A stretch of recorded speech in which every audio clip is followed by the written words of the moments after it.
of the Scottish Laity Network. Tonight, it's my privilege to welcome you to the second evening of our Lenten Journey 2022, looking at inclusion and diversity with our companion for this evening, Ruby Almeida. However, as we gather this evening, our thoughts and prayers are very much with the people of Ukraine. And so we begin tonight in a moment of silent prayer and reflection for the people of Ukraine.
In 1972, Pope Paul VI clearly stated, "If you want peace, work for justice." But the poet, prophet, and peacemaker, Daniel Berrigan, challenges our real commitment to truly be peacemakers.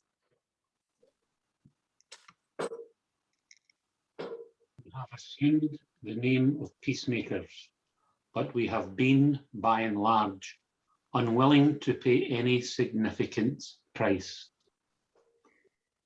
And because we want the peace with half a heart and half a life and will, the war, of course, continues, because the waging of war, by its nature, is total.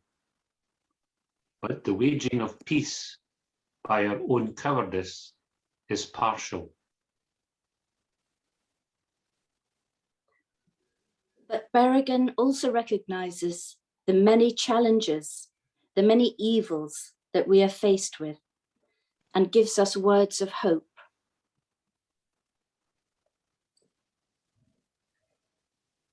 One cannot level one's moral lance at every evil in the universe. There are just too many of them. But you can do something. And the difference between doing something and doing nothing is everything. Tonight, we gather to address the issue of inclusion and diversity as an issue of justice and as an act of solidarity with all those who seek to build a better world where justice and peace prevail. We're delighted that our Lenten journey is being co-badged by Quest and Million Minutes, and I welcome Beth Warren, Senior Parish Engagement Officer of Million Minutes, who's going to say a few words about the organisation before introducing Ruby. So Beth, it's over to you. Amazing, thank you very much, Kate, and good evening, everyone. So my name is Beth, and I work for Million Minutes, and I have been part of the team since July last year. Last year, Million Minutes celebrated our 10th birthday, and so we have spent 10 years advocating for the voice of young people. We celebrate the amazing things that they do in their communities, and we also enable them to continue to lead change in their communities, inspired by Catholic social teaching. So prior to my role here, I've been a school chaplain, a parish youth coordinator, and a diocesan retreat leader, all for young people. So youth ministry is kind of in our bones, in my bones as well. But now at Million Minutes, I work with 10 beacon parishes across the country, providing support in helping them develop their youth ministry and to reach out beyond their church walls into their communities in a very grassroots local way. This work of reaching out, acceptance, inclusion, and advocating for the voices of all people is at the core of all of Million Minutes' work. You know, young people are currently facing some real difficulties. I could name a list as long as my arm, but particularly during the pandemic, core issues of mental health struggles, financial difficulties, and real anxiety about the global situations are really difficult for young people at the moment. But young people also hold this real power and energy to make a change. And they are making change. We see it every day in communities across the country. Young people can lead change, and they are the ones who want to accept other people with no questions asked. You know, they reach out their hand to those in need, and they stand up for what is right and what they believe in. So Million Minutes exists to support that and to celebrate that and all the wonderful things that young people and communities across the country are doing. And we encourage dialogue on these issues and topics that matter, you know, for everyone. And that's why we're very proud and privileged to be co-badged and show our support on these discussions throughout Lent. And I'm so grateful to be here, and so great to see so many of you as well. So tonight's theme is inclusion and diversity, and our companion is Ruby. So just to say a few words about Ruby before she takes the stage. So Ruby is a Catholic Indian expat living in London and has been an active member and advocate for the LGBT plus community for several decades. A former senior lecturer in media and a freelance media trainer, she was chair of Quest for 8 years. Currently, she is co-chair of the Global Network of Rainbow Catholics, chair of the LGBT plus Catholics Westminster, a founder member of Rainbow Catholics India, and is a chair of Bridge and Embrace in India. Striving to create strength and unity for the marginalised amongst the marginalised, locally and globally, is her passion. I'm so excited and so full of energy to hear your story and your words of wisdom this evening, Ruby. Thank you for being here, and over to you. Thank you. Thank you so much for that really lovely welcome.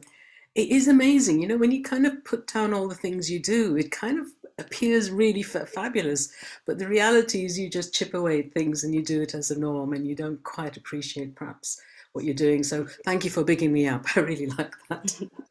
I appreciate that very much. But also I want to say thank you so much for this wonderful invitation to be part of this series of talks for Lent, organised by Scottish Laity Network, and thank you to Million Minutes and to Quest, who I know very well. And I've said this before, so I'm going to repeat it for those who may have heard me say it before. I'm always in awe of James Allison whenever he speaks. And it fills me with great trepidation when he speaks before me, because the bar has been set so high that when I follow, I think there's no way I'm going to live up to this. He has this amazing sense of gravitas and knowledge in everything he says, and people just hang on his every word. So I hope you'll indulge me in my attempt to engage you for the next 20 or 30 minutes or so. So as Beth said, you know, I come from India, but maybe if I just spend a little bit of time saying a bit more about my background, because that will help inform perhaps what I'm going to talk about a little bit later. My parents were from the southern states of Mangalore and Goa. And Mangaloreans very often marry Goans because they're Catholics. That's where the main contingent of Christians and Catholics are in the south of India. So when a Mangalorean marries a Goan and has children, their children jokingly are called mangoes. So I'm a mango, and it's a lovely fruit. So I'm very happy to be called a mango. I have three elder brothers and we were all born in different parts of India, mainly because of my father's work. He was in the Indian Air Force, so every year we moved. So we were all born in different parts. So I find it very, very hard when people say, which part of India are you from? I can't say because we lived all over India. We never lived where my parents were born. But by choice, I now say Goa because that's where my father's ancestral property is. But I tell you this about the travel. Every year we went from, well, every 16 months or so, we moved to a different part of India. So we went to a different school, we contended with a different language, with a different culture. So change was really, really integral in our lives. And relating to that, being flexible, being adaptable to those new vistas was hugely influential in my life. My father also got a posting for 2 years to Egypt, so that was another kind of change for me. I became fluent in Arabic, I have to tell you, at the age of 11 and 12. You're just a big sponge, aren't you? You just absorb things. I was absolutely fluent. I could write and I could speak Arabic. Now, 50 years on, I just have a few smatterings of words because I've never exercised my brain in using the language. And I have to tell you, after that, my father became a commercial pilot and he got a 3-year posting to England. And by then I was 11, hugely important, forming your own friendships and connections separate from family. So I was devastated when my father said we were coming to England. And he said, don't worry, Ruby, if you don't like it, we'll go back after 3 years, after 6 months. I believe my dad, I love my parents. And my main resistance, I have to tell you, about coming to England was I'd just seen Mary Poppins. I love Julie Andrews, love Mary Poppins, but the idea of going to that backward country where they wore those long skirts and funny old bicycles that they rode, I thought, I don't want to go. But I love my parents, so we came. And 55 years later, I'm still here. My father had to go back because of his work, but my mother made this momentous decision to stay on because of our schooling, because by then, we'd been to so many schools. So here we are. And out of the 6 of us, my brothers, my parents and I, only one of us took up British citizenship. The rest of us still hung on to our Indian identity.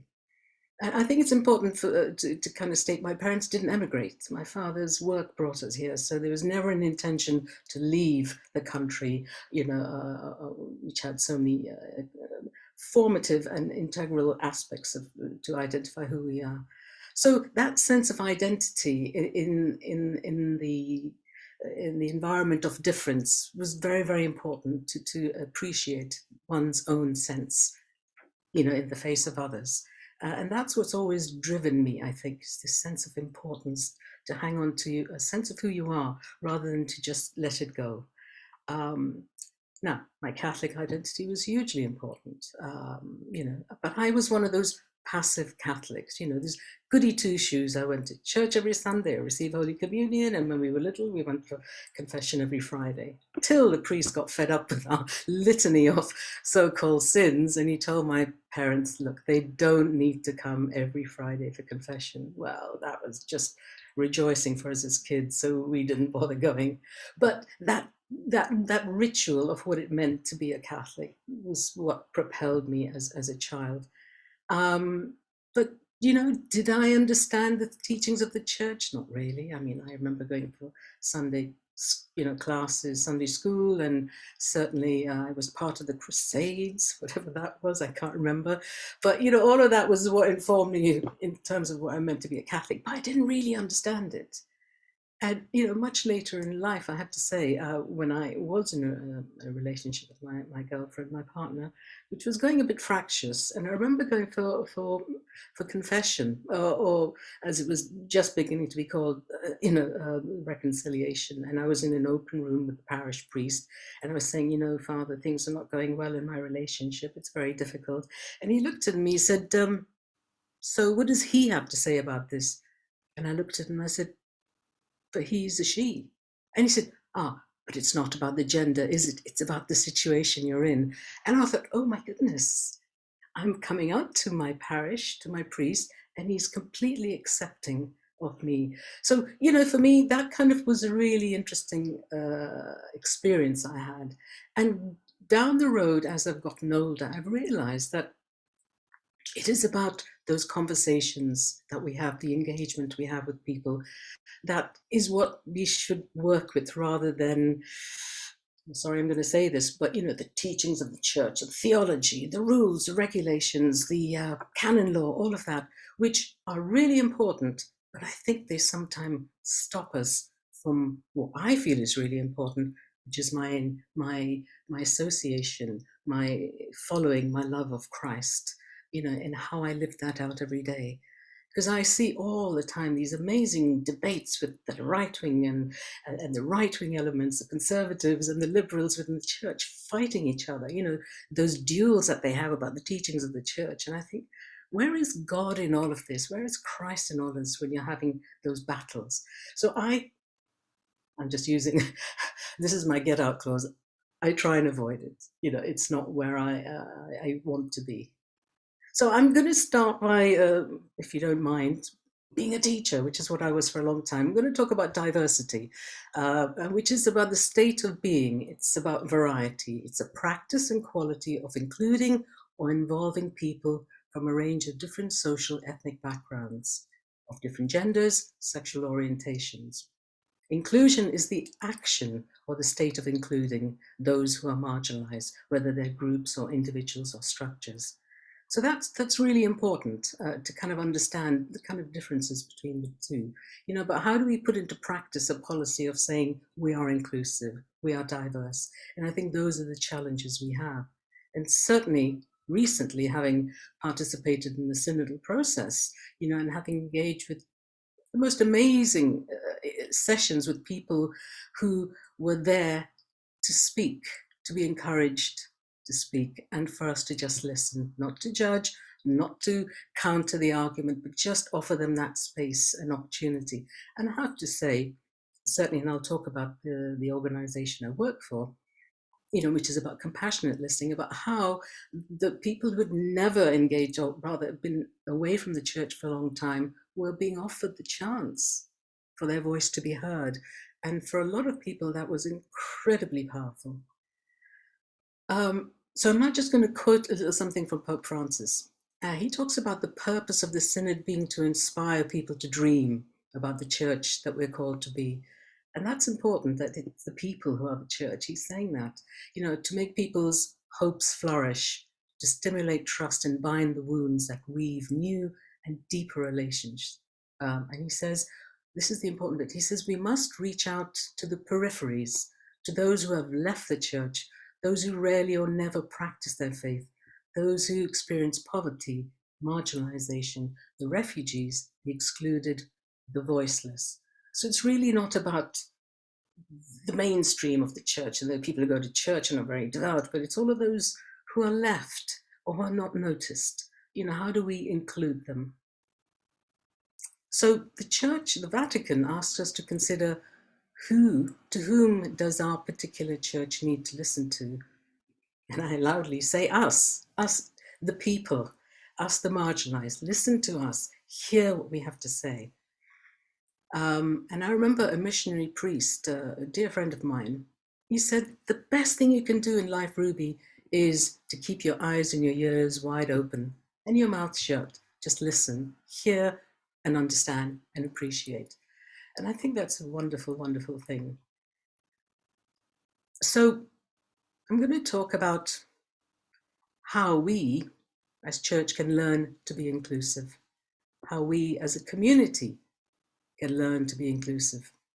how we as individuals can learn to be what we want, what we need, and what we demand the church to be, which is inclusive. I'll sometimes use the words I, me, or you interchangeably to mean us, but I would also like to reference it to the clergy and the hierarchy too. So what I'm going to try and do, and hope it works, is share some slides with you. Right, hopefully you can see that. So it's about the church, okay, the inclusive church. For whom? Is it about us? Is it about them? Or is it about the whole? So the rarefied church. The rarefied church is something that is judgmental. It's saying it's about us as an institution embattled, and what we know is the truth. We know everything, and you don't. And if you don't side with us, we don't want to know you. You can jog on. You can do your own thing. We're not interested in you. Then there's this thing called the welcoming church, okay, which encourages people to come and listen, come and hear what we have to say. But it's still not open to the lives and truths and needs of the other. I'm actually going to share, I was actually sharing the story with somebody that happened, an incident that happened almost 2 years ago. It's a local church, and it was summer, and they had a fair going on, lots of food, and it looked delicious. And there was a man by the gate, and he said, "Would you like to come in?" And I was naturally attracted by the smells of the delicious food being cooked, and I could see there were people of all different cultures there, and I thought, oh, that looks interesting. So, I went, had some food, people were sitting and chatting to me, and the guy who had been at the gate inviting people in, he came and sat next to me, and he said, "Oh, what attracted you here?" And I said, "Well, I live around the corner, and I don't know who you guys are." And he told me everything about his church. He talked at length about himself, the church, their teachings. I was asking all the questions. He was giving me the answers, but he never once asked me anything about me, who I am, where I come from. And in all the questions I asked him, it became very clear to me that they were slightly right-wing, to say the least. They were inclusive in terms of race and culture, and I could see that with all the groups that were there, and they were very inclusive of equality for men and women, but it was very clear that they had no time for the gay person. And if he had just asked me one question, which would have led to him knowing something about me, he would have realized that I was the sinner that he wasn't interested in. So, it's all well and good being a welcoming church, but if you're not going to ask people questions and understand them, you have a problem. Anyway, there we are. And then there's this wonderful thing, the accepting church. The church that loves the sinner but hates the sin. Still judgmental. It's all about, come in, change, be what we want you to be, and you'll be saved. Well, many churches like that, aren't they? And then finally, there's this thing, the inclusive church, which leads by example of God's love for all, welcomes the gifts that they have, meaning the other, makes them a part of us so that we're all equals. So there's this sense of come, share, and become welcome, be welcomed to share what we have and the gifts that you have, so that we all grow together as equals. That's really, really an important church that we all want. I think that's the kind of church I want to be in. I don't know how successful we can be in doing this, but certainly it's what we try and achieve. So I'll just stop that for the minute. So now we live in a society, a wonderful, particularly in London, this cosmopolitan, multicultural society where, wherever you go, walk down the street, you see all kinds of restaurants and, influences from the other, and so we're a society that very easily and happily adapts and culturally appropriates, all the aspects, the enjoyable aspects of the other. you know, whether it's to do with music, to do with dance, fashion, you know, hair, food, films, whatever. We just love that. But somehow we have this huge resistance to accepting and welcoming those very people whose cultures we want to appropriate and enjoy. We find it hard to embrace them because they don't look like us. They're not like us. They're different. So, you know, let's keep that separate. So that's a kind of real problem that we have to try and overcome. You know, we believe when we're challenged, actually we're very inclusive, that we're very accepting of the other, that we do accept the outsider, you know, who's treated like the modern day leprosy patient, you know, the Hansen's disease sufferer. We're happy to exclude people, you know, those marginalized, the homeless, the refugee, the trans person, the HIV/AIDS sufferer, the disabled person, the homeless, the gay person. It goes on and on and on. We always find these little categories of what makes them different from us, and we keep them apart. So the question is, how much can we reach out to understand and accept them as part of us, as part of our community, of our church? That has surely got to be our challenge. Right, so there's, I'm just going to quickly just show you this picture. Oops, I've gone on to the wrong thing. Apologies. Just wanted to quickly share another slide with you. So there's this wonderful thing, you know, about sharing of bread. We was talking about, aren't we? Breaking of bread and sharing. Well, it's really a case of, you know, how much are we going to share this bread with others? It's not that little loaves of bread, but it's that big loaf of bread that we have, that we want for ourselves. How much are we willing to share that with others? Are we actually able to be generous? Because in order to be generous with what we have, that's what being a Christian is, okay? It's about through the giving that we receive. Or do we just hoard everything for ourselves so that we accumulate and accumulate at the expense of the other? I mean, if we're doing that, then all we're doing is paying lip service to our Christianity. So if we're not doing that, what are we really afraid of? Is it a sense of loss of our identity, a fear of the unknown, having to give up some of our own inherited privileges, whether they be white, male, to do with class, education, dominant culture, or perceived status? What do we know, and what do we learn about who we are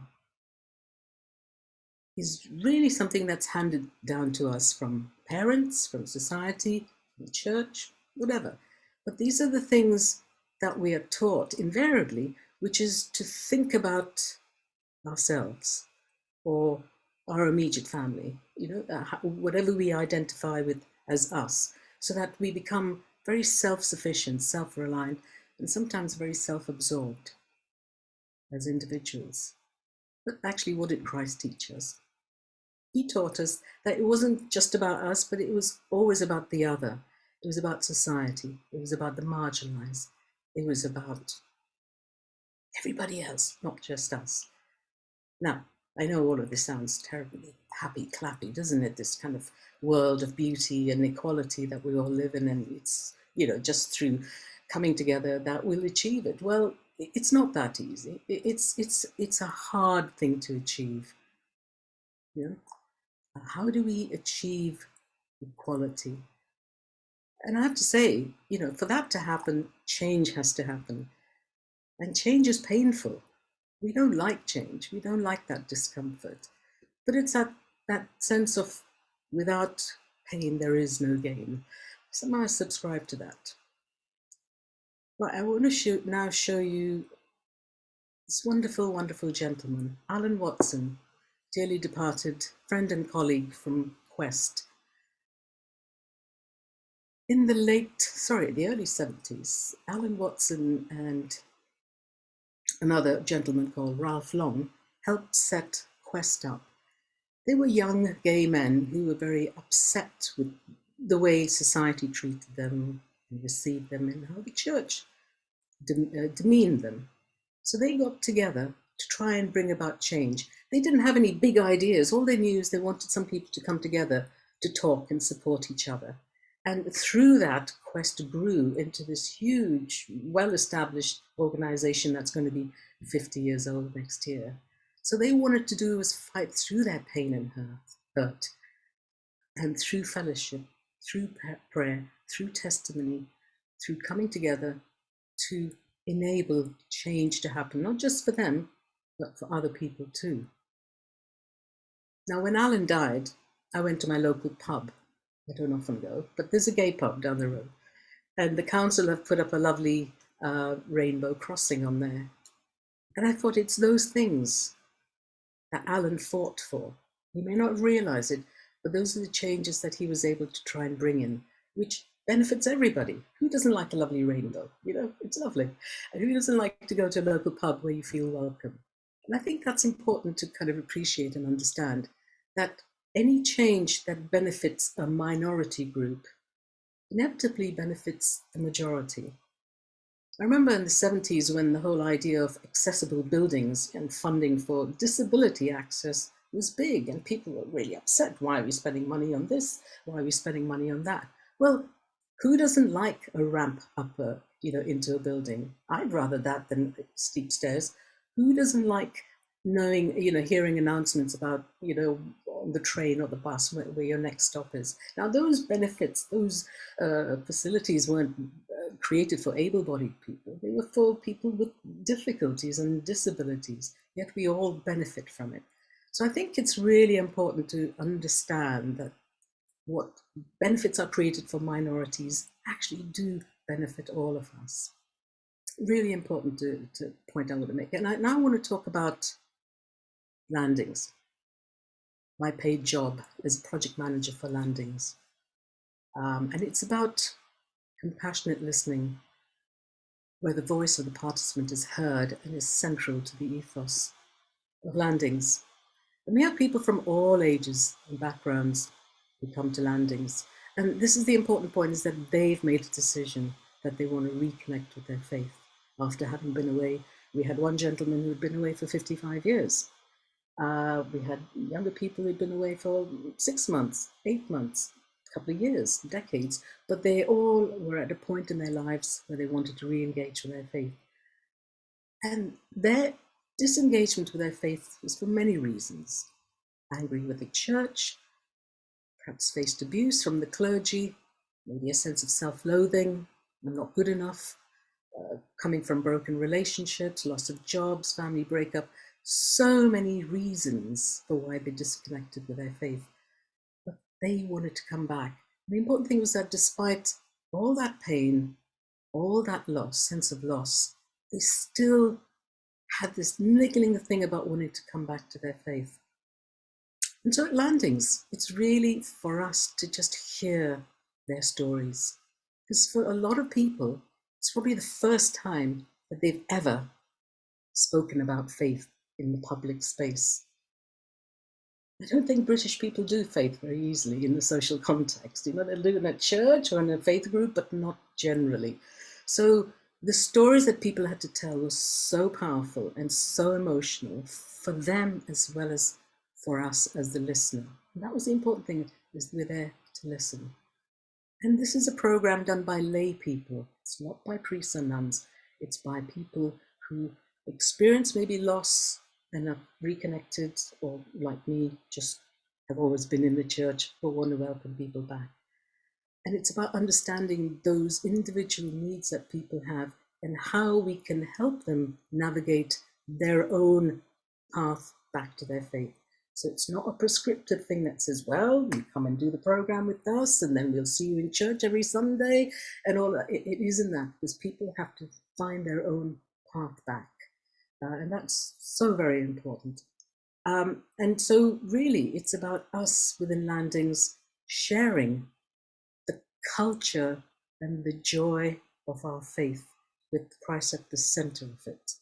We do other programs that look maybe more at the teachings of the Acts of the Gospel, the Apostles, so that's a slightly different program. But certainly the first one is about welcoming people back. Okay, so I'm just going to go on to the last slide, which is all the different things that I do. As in the introduction, it said I'm involved with quite a few groups. I won't talk too much about them, except to say that I am involved with the local group. So the Westminster group is located in London. West London South East speaks for itself, where I'm a convener. And then there's the global network of Rainbow Catholics, which is huge. It's got member groups, Catholic LGBT groups from all around the world. And then there's the group I've set up in India called Bridge and Embrace. Now, for me, all the work that I do, as much as I'm sure some of my colleagues in some of these groups will disagree with me, I feel it's about social justice. It's about that sense of identifying people who are marginalized and including them in it. Too often I've come across, colleagues who just want the organization to be a reflection of them, and then therefore it's the things that interest me is the things I'm going to make this organization into. And it's not about that. We're there to serve. In our leadership roles, we're there to serve communities, to empower them so that they take up leadership roles, so that they feel that they have something to give back to their communities. Isn't that what we want our church to be?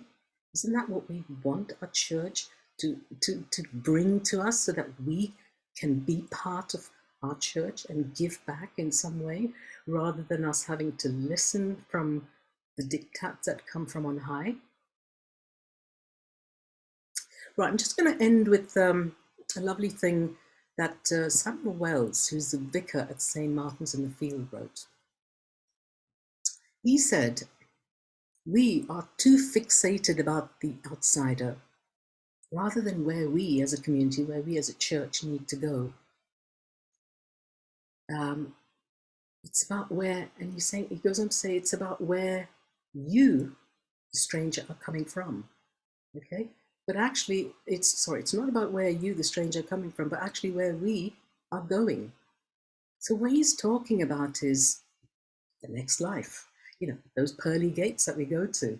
We need to bring that location, that destination here into our lives, here and now on earth, because we can't expect to go up to heaven because we've ticked all the boxes, we've been to church and we've been a good Catholic and we've done all those things and fasted during Lent and all of that.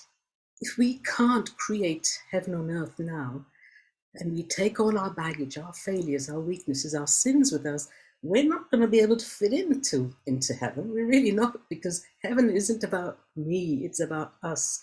So it's about us leaving our sense of ego and pride behind and becoming part of a community that's truly inclusive and welcoming and filled with diversity. So I think collectively we can bring about change. Individually we can't. But I think if we're all chipping away at this little edifice or this big dam, we can break it down and we can make change happen. And we can bring about heaven on earth. And I think that's possible.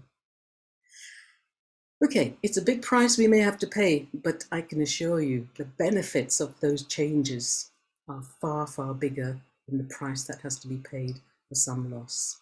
And those benefits, those riches about the kingdom of God, are about it being right here and right now. Thank you.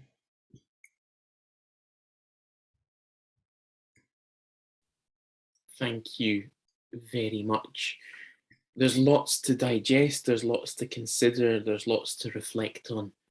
And I'd encourage you now, folks, to head over to the chat area, share your questions, your thoughts, your reflections, so that we can have a conversation with Ruby now and really start to open up some of these issues. And Ruby, I wonder if I might just start, first of all, by thinking about maybe what you see as the biggest challenge in all of this. What's the biggest challenge maybe that you've faced personally in your work in this area? You've done extensive work, you've shown that to us tonight, but what's the challenge that you've faced most?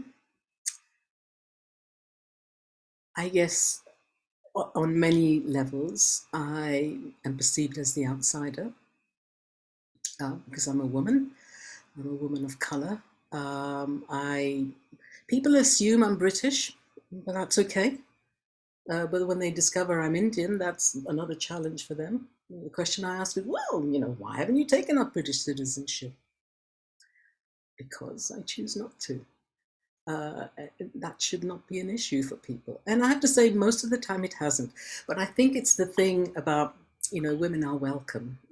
But, don't rock the boat. Don't make too many noises. And you're okay. Don't ask too many questions. And sadly, I have to say my biggest challenge is that women leave. Whichever organizations I've been involved with, they come, they see, and they leave because they don't see a reflection of themselves in the organization. So invariably, you end up with the women leaving and it only being men, and you cannot bring about change if you're not there saying, where are the people who are like me? And I guess, those are the things I've always asked in the various organizations I've been. And then when you ask, it's not enough to just leave it lying there. You have to work on bringing people in, trying to make the organization a reflection of society. It'd be different if this was just, a white dominated male society that we lived in, but it's not. Particularly London is multicultural. That needs to be reflected. When we go to church, we see people of all colours, and why can't we have that in our organisation? So for me, the biggest challenge is to get women involved. The fact that, there's a battle to be fought for acceptance as a woman of colour is a separate thing. For me, the battle is to get women to be involved. I think that's a really powerful message, and one that we've heard from many companions through our journeys since we really started this at the start of lockdown. I want to turn to the chat now, where we have a question pointing out. The questioner says they love the idea of welcoming the gifts of the other. How do we bring full diversity in, particularly in an environment where maybe we have a very monochrome approach to church?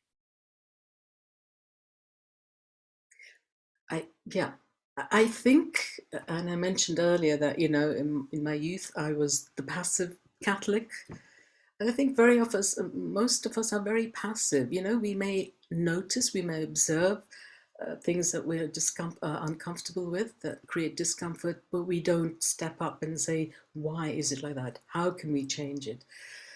And I think if you don't point out that there is a problem, people accept the status quo. And you can be labeled a troublemaker or being difficult. But I think, that there's ways of presenting, and highlighting issues that are a problem. And I'll give you an example. When I first became chair of Quest, I decided that I wanted to go and meet all the bishops where we had regional groups. And I remember, the learned gentleman who'd obviously been in Quest for many years, he said, I wouldn't do that, Ruby, because, they're just going to manipulate you, and they'll distort what you're saying. And after all, they're not there for us. And I thought, well, hang on a minute, I've not experienced any of this. I need to find out for myself. And I've often said I'm a bit like Pollyanna, really. I think, oh, well, all's good, let's do it. Until I'm beaten down, I'm going to have a go. I'm going to experience things. And for me, it's always been about try and see what you can do.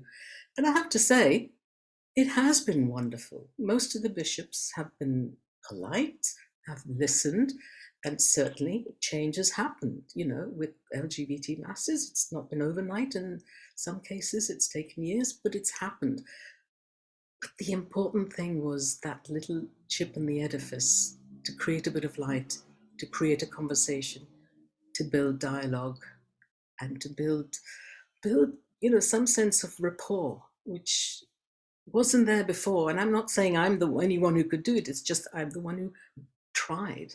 And maybe it's because I'm a woman. Maybe it's because sometimes the bishops are slightly nervous, of the very strong clearly visioned individuals who are there fighting for justice, and then suddenly they're having to deal with a woman. Oh my goodness, maybe we need to be polite.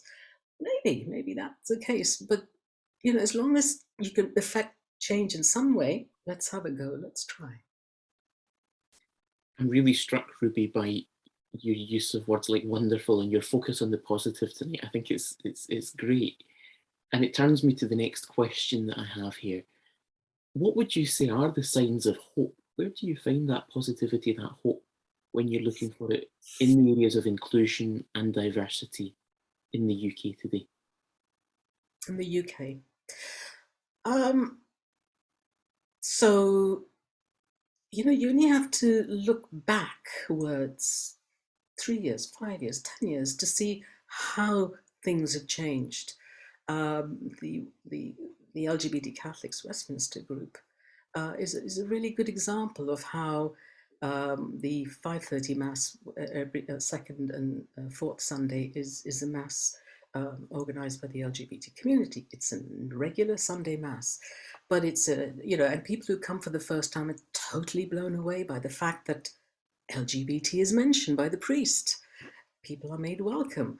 And that's become the norm. It wasn't the case 10 years ago. There were protests outside the church when the Mass was at Warwick Street. People were frothing at the mouth that, it was a scandal and the Mass was, just not right, because there were all kinds of nonsense going on. And now, people still, choke on their crumpets, but nevertheless, it's accepted that there is a Mass, and there's not just one, but there are Masses in many parts of the UK. So I think that's wonderful to see that change. And when I transpose that to the work I'm doing in India, I think, my goodness, with Bridge and Embrace, a group that we only set up in July, we've got 3 archbishops talking to us, working with us. And I believe this is all thanks to Pope Francis. Cardinal Oswald Bracious from Mumbai is one of the 8 advisors to the Pope. So, what the Pope is asking, he's asking his bishops. Not everyone is agreeing to this, but the word is going out that let's try and bring about change. And I do think there is a sea change going on. And I remember the first time Pope Francis uttered those words where he said, "Bring the smell of the sheep into the church." That really empowered me. I thought, he's talking about me. He's talking about each one of us to go and present ourselves, to say, here we are, what can you do for us? So certainly when I went and met the bishops in the various dioceses in England, it was about, we have a need, what can you do for us? It wasn't saying, why aren't you doing this for us? It was saying, please, can we work together and create dialogue?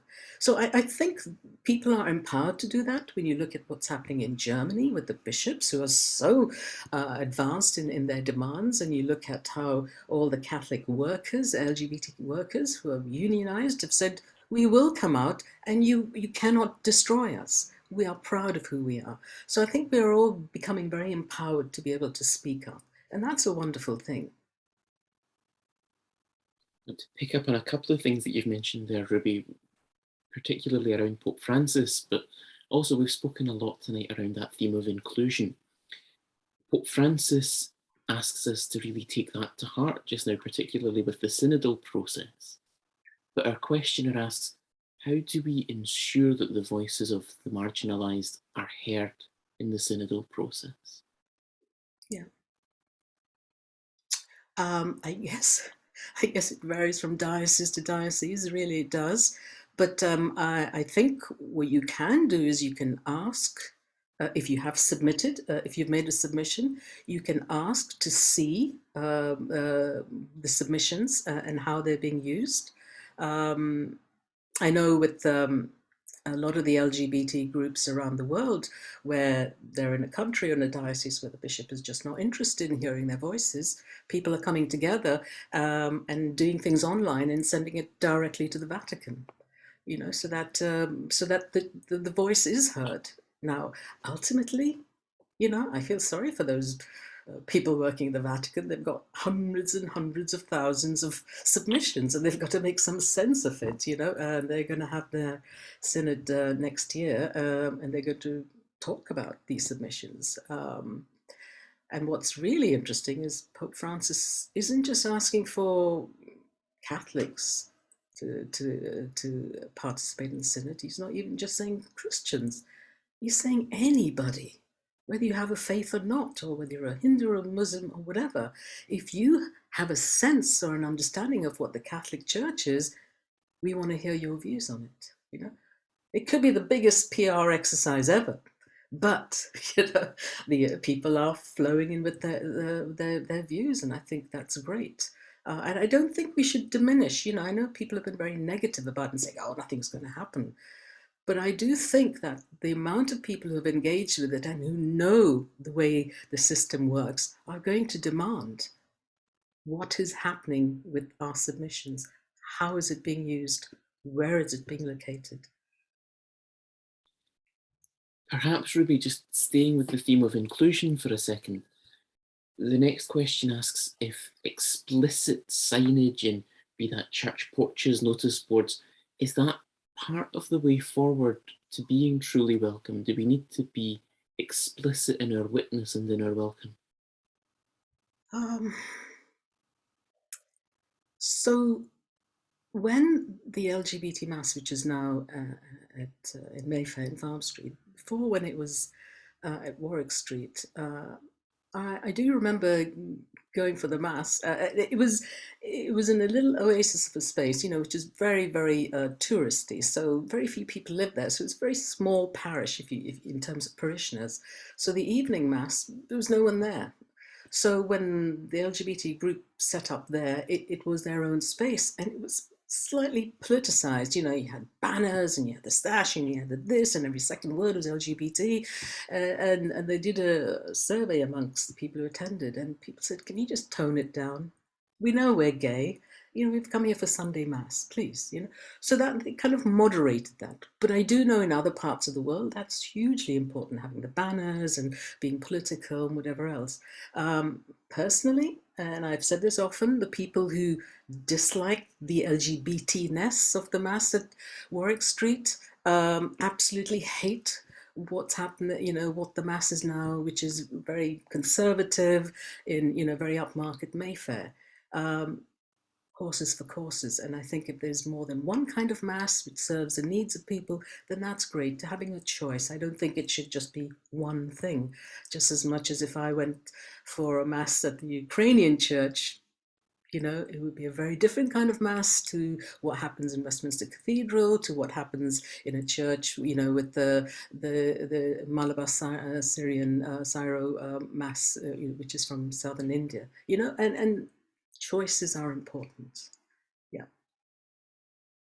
Almost taking us then in quite a different direction, we've just spoken about the heart of the parish church and the Mass itself. To this next question was asked, do you think we can get too hung up on church? Do you think that, you know, in amongst this, perhaps this climate, particularly amid COVID and amid emerging issues in the world around peace and war, it seems we're moving more out of the church into the community.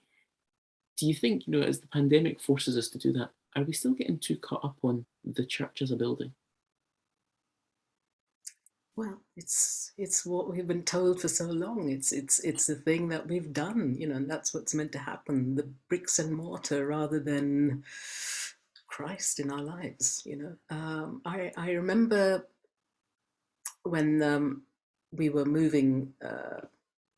When the Mass was moving from Warwick Street to Farm Street, you know, down at heel, but in you know, in the gay community, Soho, so great sense of vibrancy of all kinds of the trans community, the women, you know, and all the diversity of the community were there. Then it went to Farm Street, which is Mayfair, you know, very expensive, and suddenly it all became very diluted. And I remember the contestation that was there. You know, I talked to the community who were coming there, and I said, you know, I don't care if the Mass is held in a shed, because it isn't the building that matters to me. You know, what matters is that It's about communing together, and it's about Christ, and it's about the Eucharist, and it's about that. So I think sometimes we get too hung up about structure and buildings. Yeah. And in terms of the lockdown, you know, when the first time I went for Mass after lockdown restrictions came, I went thinking, this is going to be the most beautiful, powerful experience I have. It's going to be so emotional and spiritual. And it wasn't, because we had our masks on, we couldn't do sign of peace, and you know, you had to have Holy Communion and then sit down and leave straight away. No talking, nothing. And I thought I was getting more out of the Mass online than I was. You know, it's changed, it's gotten better now.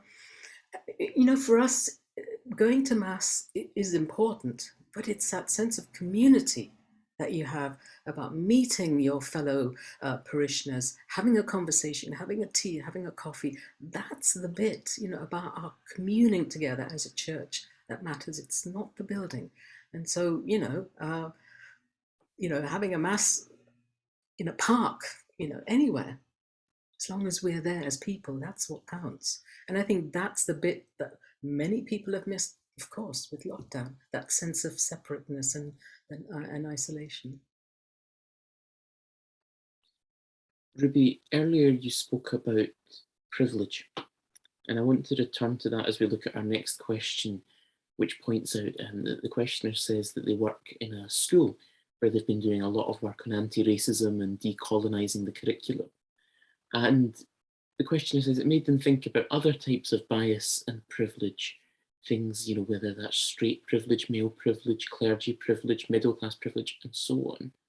I wonder if that's something you might say more about and how we can challenge that directly within the church.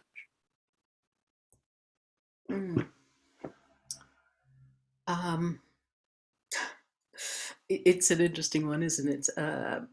One of the things I was trying to do is be very polite when I was engaging with an archbishop in India, and I thought, how do I address him? I know you say your grace over here, but do they say it differently in India? And I was trying to go through all these, you know, proper protocols. And I spoke to one of the priests, and he said, "Oh, don't worry about the archbishop. He's very down to earth, and he's fine."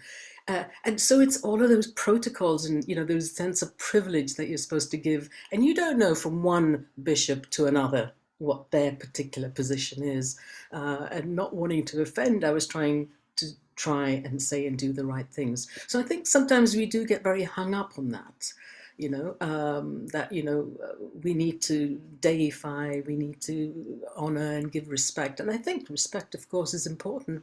But if we can approach each other as two human beings having a conversation, you know, and again, that sounds very easy, doesn't it? But in reality, sometimes you get rebuffed, you know, if you just try and treat someone as a human being and have a conversation with them. I always say it's not about what people say, but it's about their intent. You know, so if you have bad intentions, then I think that's what should be judged. But if someone says something out of turn without meaning to, you're trying to read through that. What is their intention?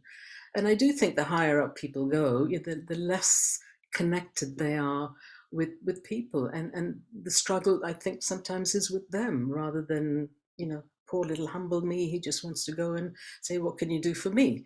You know, I think it's a conversation that just needs to be had. And sometimes you have to work harder to try and make someone understand what it is you're trying to do. And I think the important thing is that they don't feel threatened by what you are saying or what you're trying to present to them.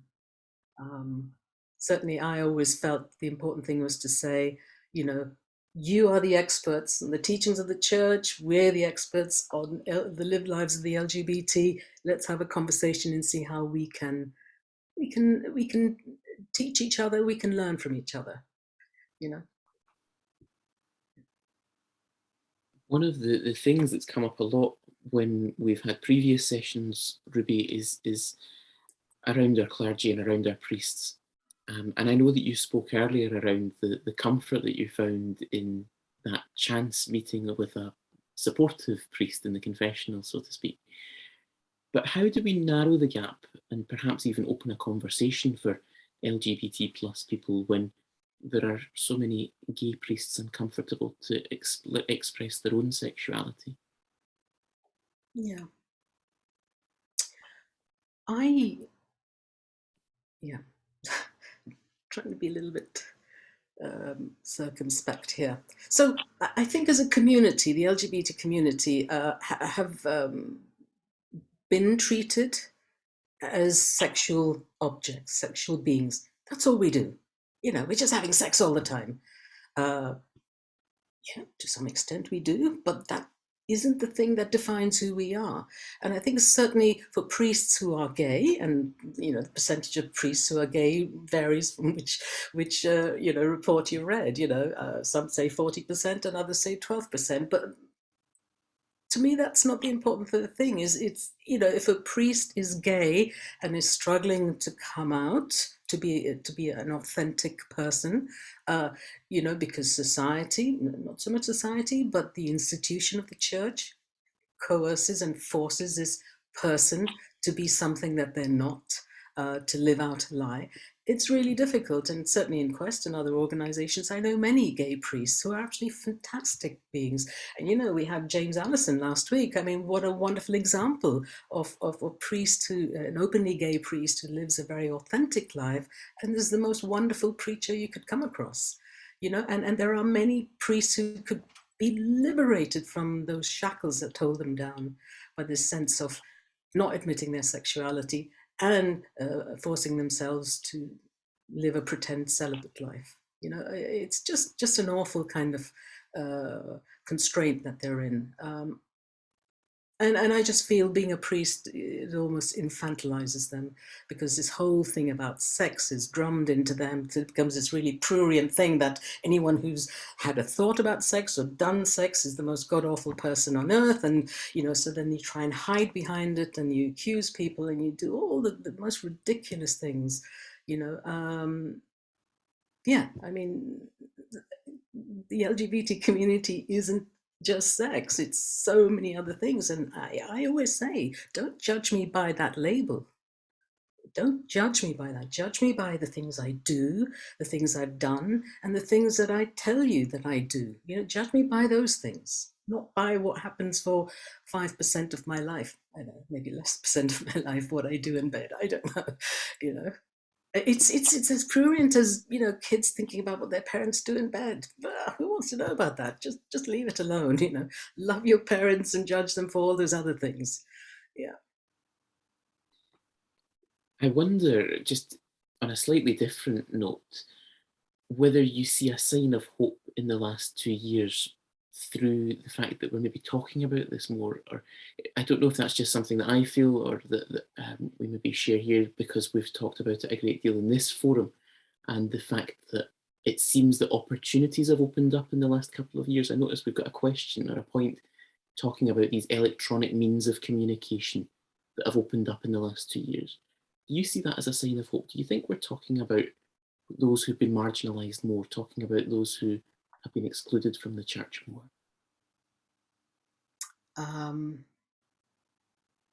It's a very big question. I'm not sure which bit to kind of tackle. We know that, you know, I'll give you a good example. The landings program that we work on was very much parish based. So it was Westminster Diocese, but particularly about the parish when we did our in-person programs, because people have to travel to arrive, do things, and then go home. Since lockdown, we went online. In fact, we were the only parish doing a landings program online. Then we had people from Leicester because there was nothing running in their area. We had someone from Bristol because their parish weren't doing anything. And we had someone who actually was in London but went to Paris, got stuck there in lockdown, and she joined the program. So suddenly the parish boundaries kind of dissipated and disappeared. So those opportunities to engage with people are wonderful. So, you know, and you told me you've got this wonderful person from Lebanon. How wonderful is that? You know, it's a wonderful, wonderful world in which we can get people together who are lonely, isolated, and unable to connect with anything going on in their vicinity. So reaching out and offering them something like that is fantastic. There's nothing that beats face-to-face in the same room, seeing, feeling, and noticing people's body language, and that sense of, you know, communing together, having a cup of tea. Nothing beats that. But in the absence of that, the digital world is amazing. You've spoken tonight, Ruby, about two quite distinct roles that you have. There's your paid work with the church and there's your advocacy LGBT plus work. Do you ever feel as if there's a tension or a conflict between them? I've not found that. I may have thought that previously, that you can't do that, you shouldn't do this, you can't talk about this.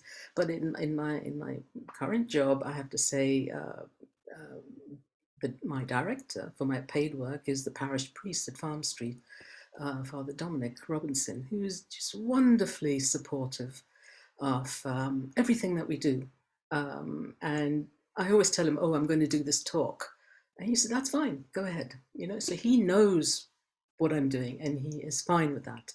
I have to tell you a little story. When our wonderful Prime Minister, I say we because I live here, Boris Johnson got married in the cathedral, everybody was in a rage, particularly those, you know, who want to have same-sex relationships who are not allowed to get married in a church. Yet this man has been married several times and has several kids, is getting married in a church. And, you know, there are technical reasons about why he could slip through the radar and marry in the church. That's fine.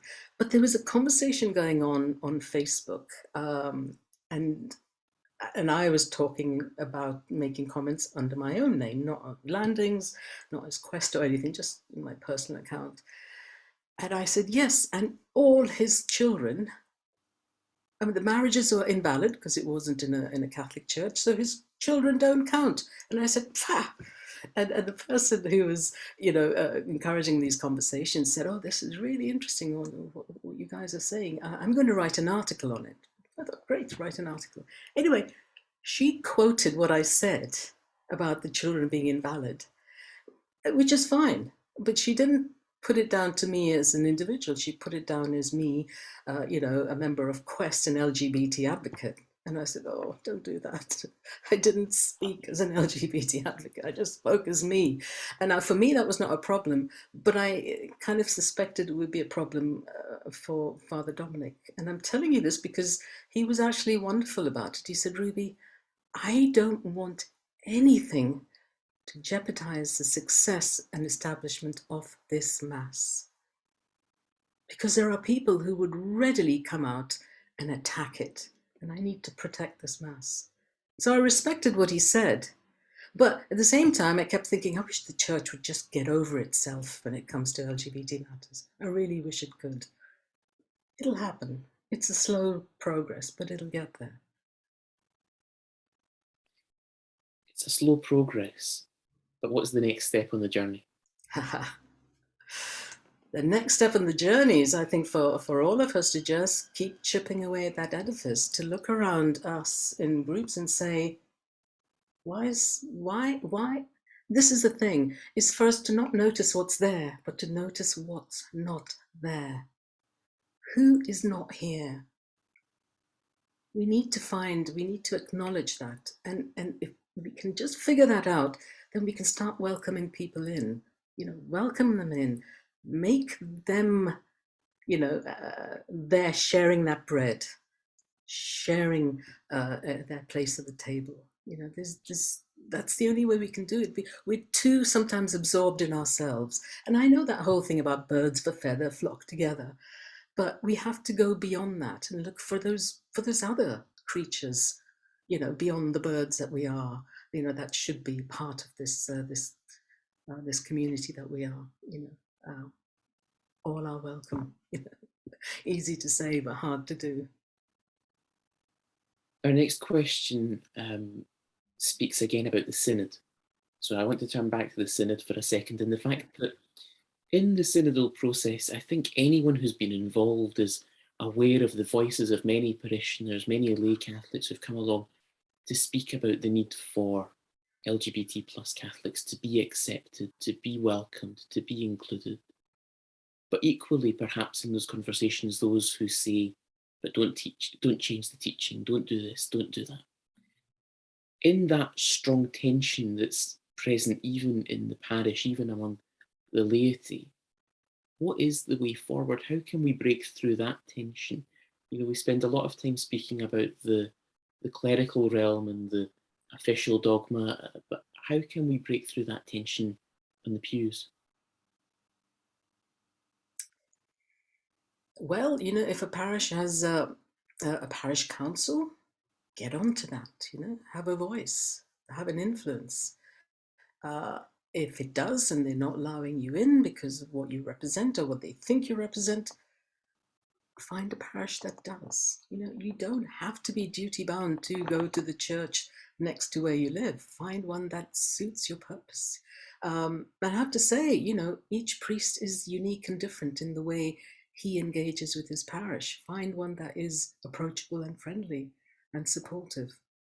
And in truth, there are many really, I mean, majority of priests are great. It's just the few that are problematic and difficult, you know. But there's power and strength in numbers. You know, doing it on your own is problematic. Get one or two people who are similarly, you know, of the same mind, work together and try and affect change in your church. I mean, the one thing I have to say I've always found with every organization I've been involved in is that when you start asking questions, they do one of two things. One is they shut the door on you, or they give you something to do to shut you up, you know, give them some responsibility.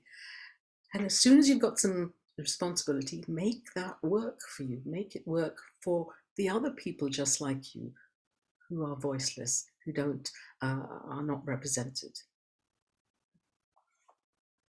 You mentioned there, Ruby, that most priests are great, that every priest is unique and different. There was an earlier point in the chat that spoke about the fact that priests get moved on quite regularly.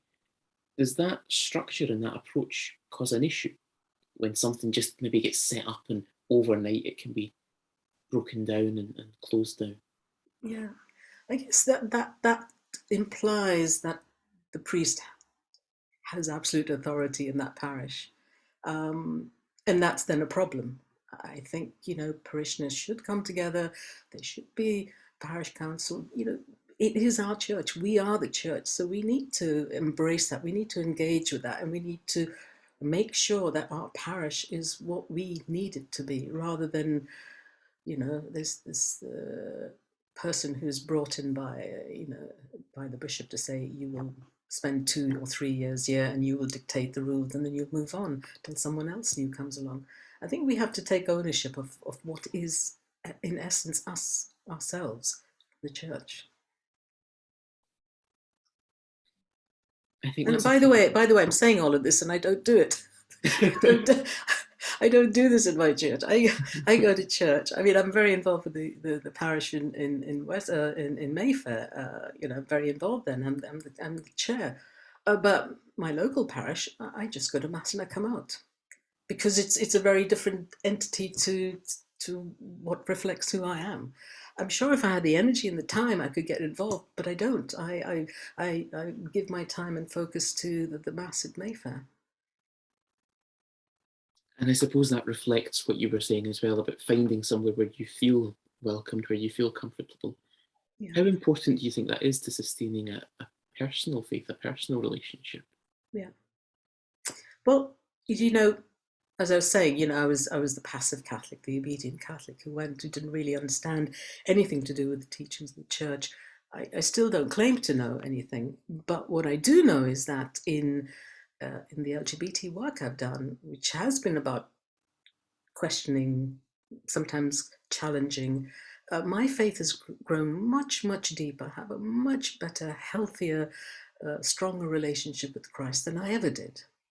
Because I understand the failings of the church. I understand the foibles and the weaknesses of priests. And those things don't come in the way of my direct relationship with Christ. I sometimes think, you know, maybe I don't need the church. Maybe I just need to have a conversation with Christ and I'm okay. But I know that receiving the Eucharist, all of that is hugely important. And it requires a priest to do that. And I know some people who say you don't need to.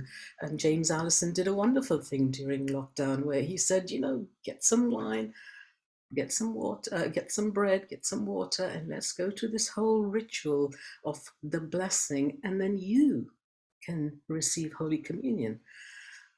I know there were some Catholics who were offended by the idea of it, but a couple of priests said, yes, that's a legitimate way of doing it. So we can be church, we can support each other in our faith in many ways. And frankly, you know, with the dearth of priests coming through, you know, the church has got to look a little bit more creatively at how we sustain our faith. You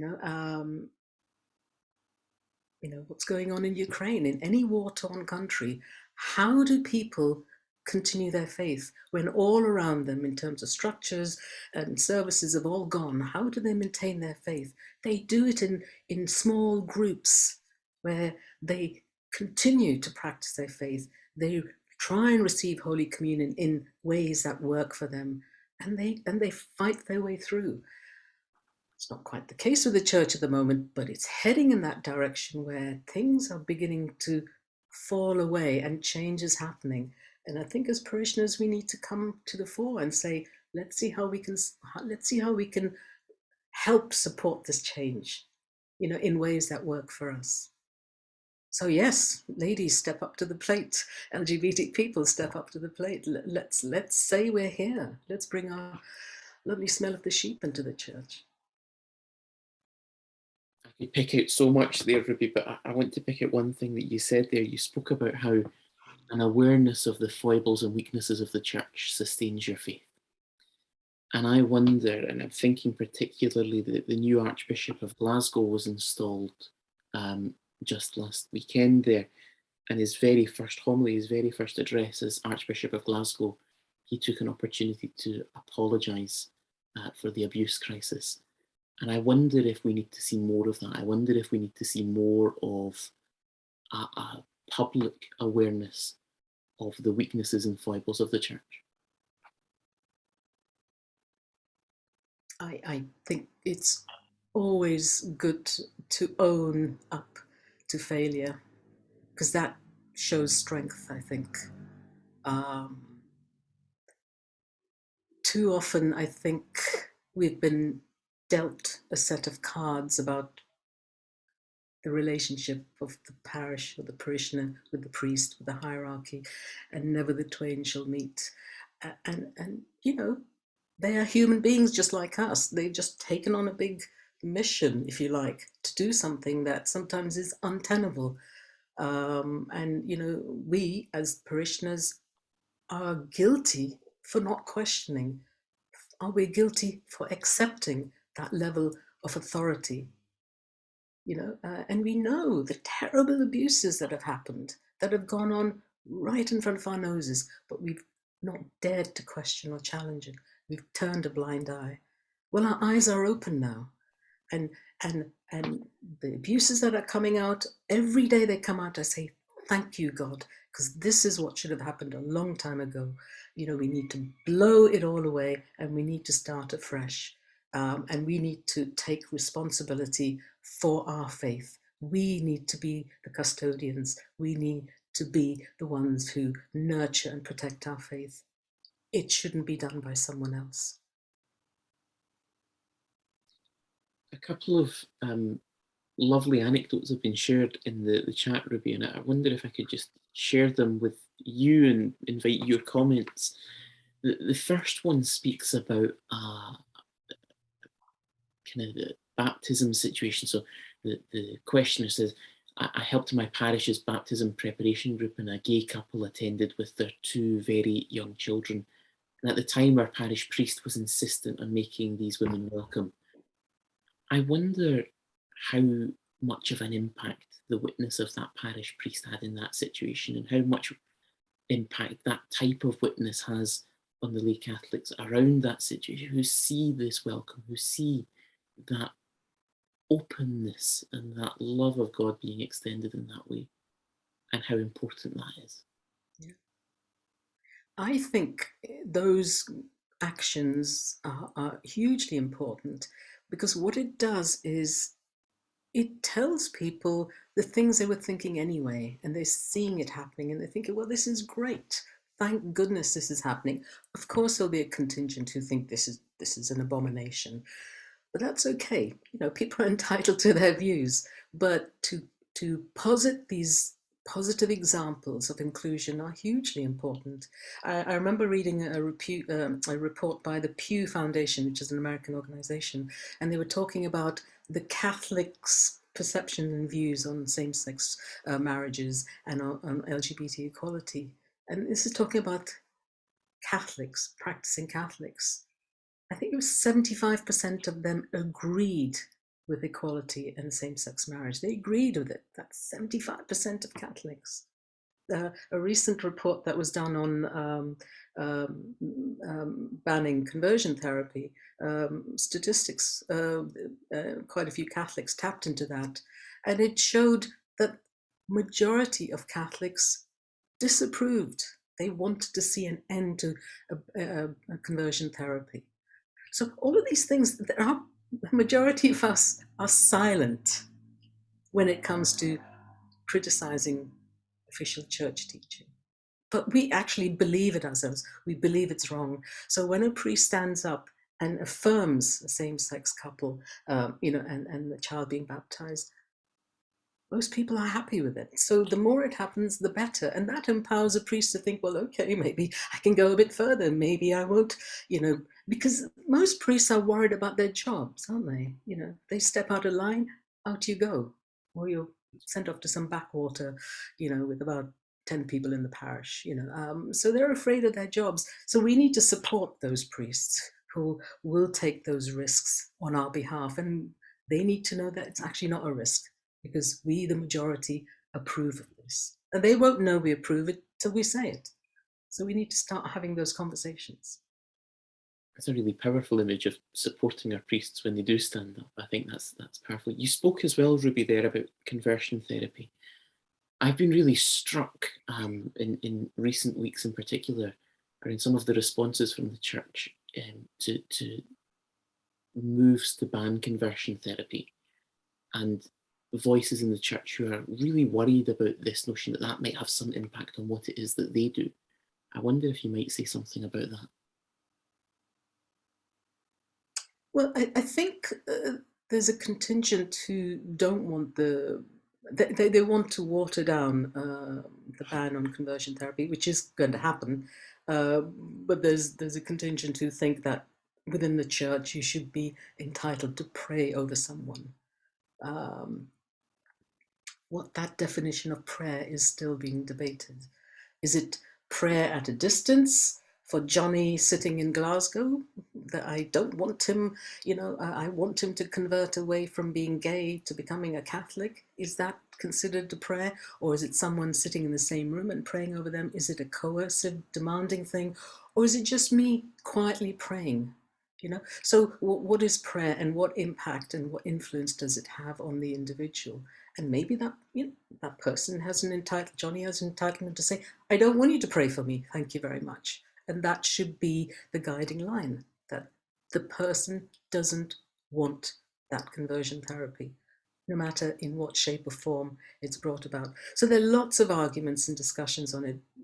And it's a fine-tuning of the legislation that is being finished off now. But I think it will, it's just a matter of time before it comes out.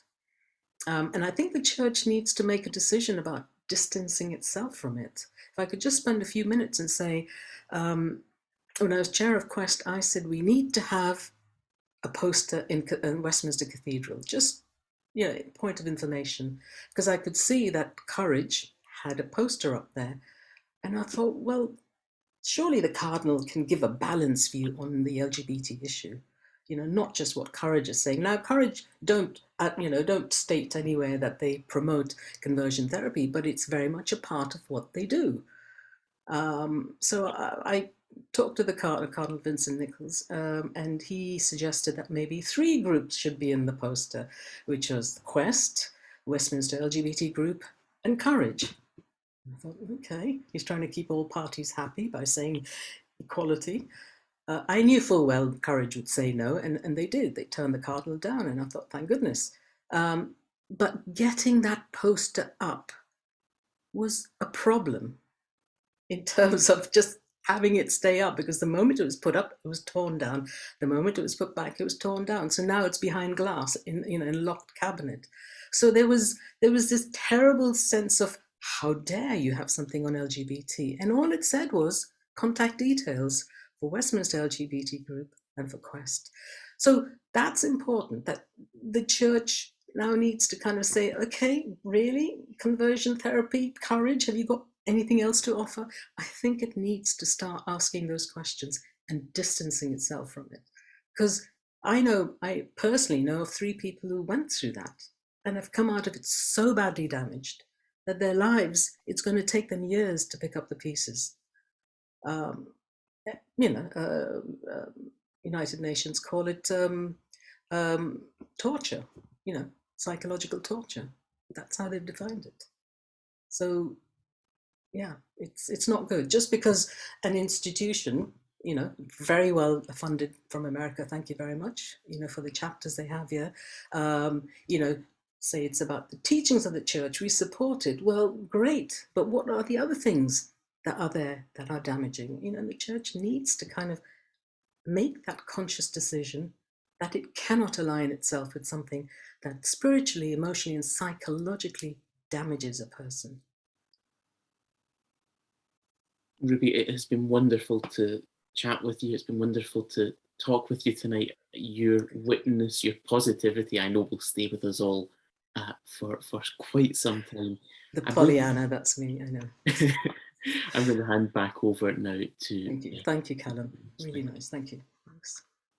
Well, thank you so much, Ruby.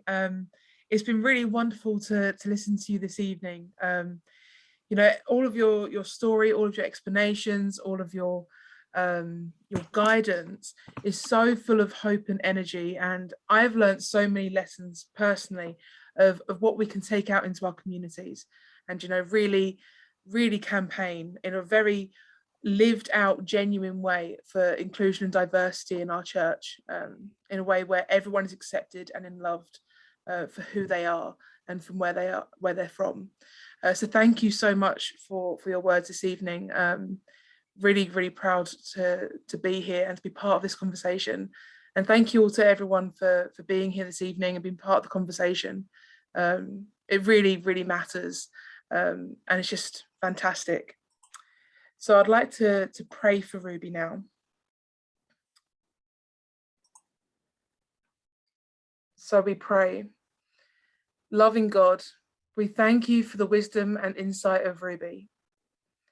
We thank you for what she has shared with us tonight. We ask that you anoint her anew, such that her life and work may continue to be empowered by your Spirit. Amen.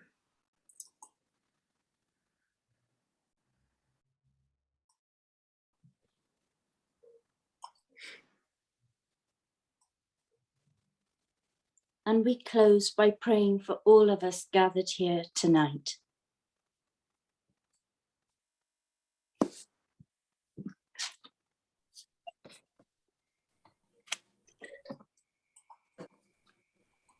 Come, Spirit of fire, in our broken and divided world, help us to burn with the passion of Jesus.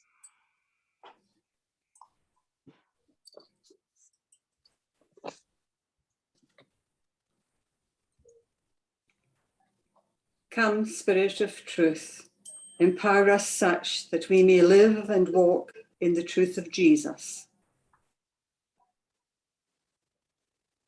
Come, Spirit of love, and empower us to love as Jesus loved. Amen.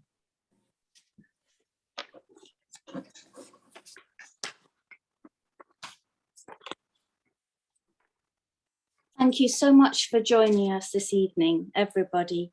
And if I could just draw your attention as we close this evening to our next talk on Thursday next week with our companion, Father Richard Mackay and friends, ministering to the LGBT+ in a parish context. I hope you can join us. Good night. And God Amen. bless.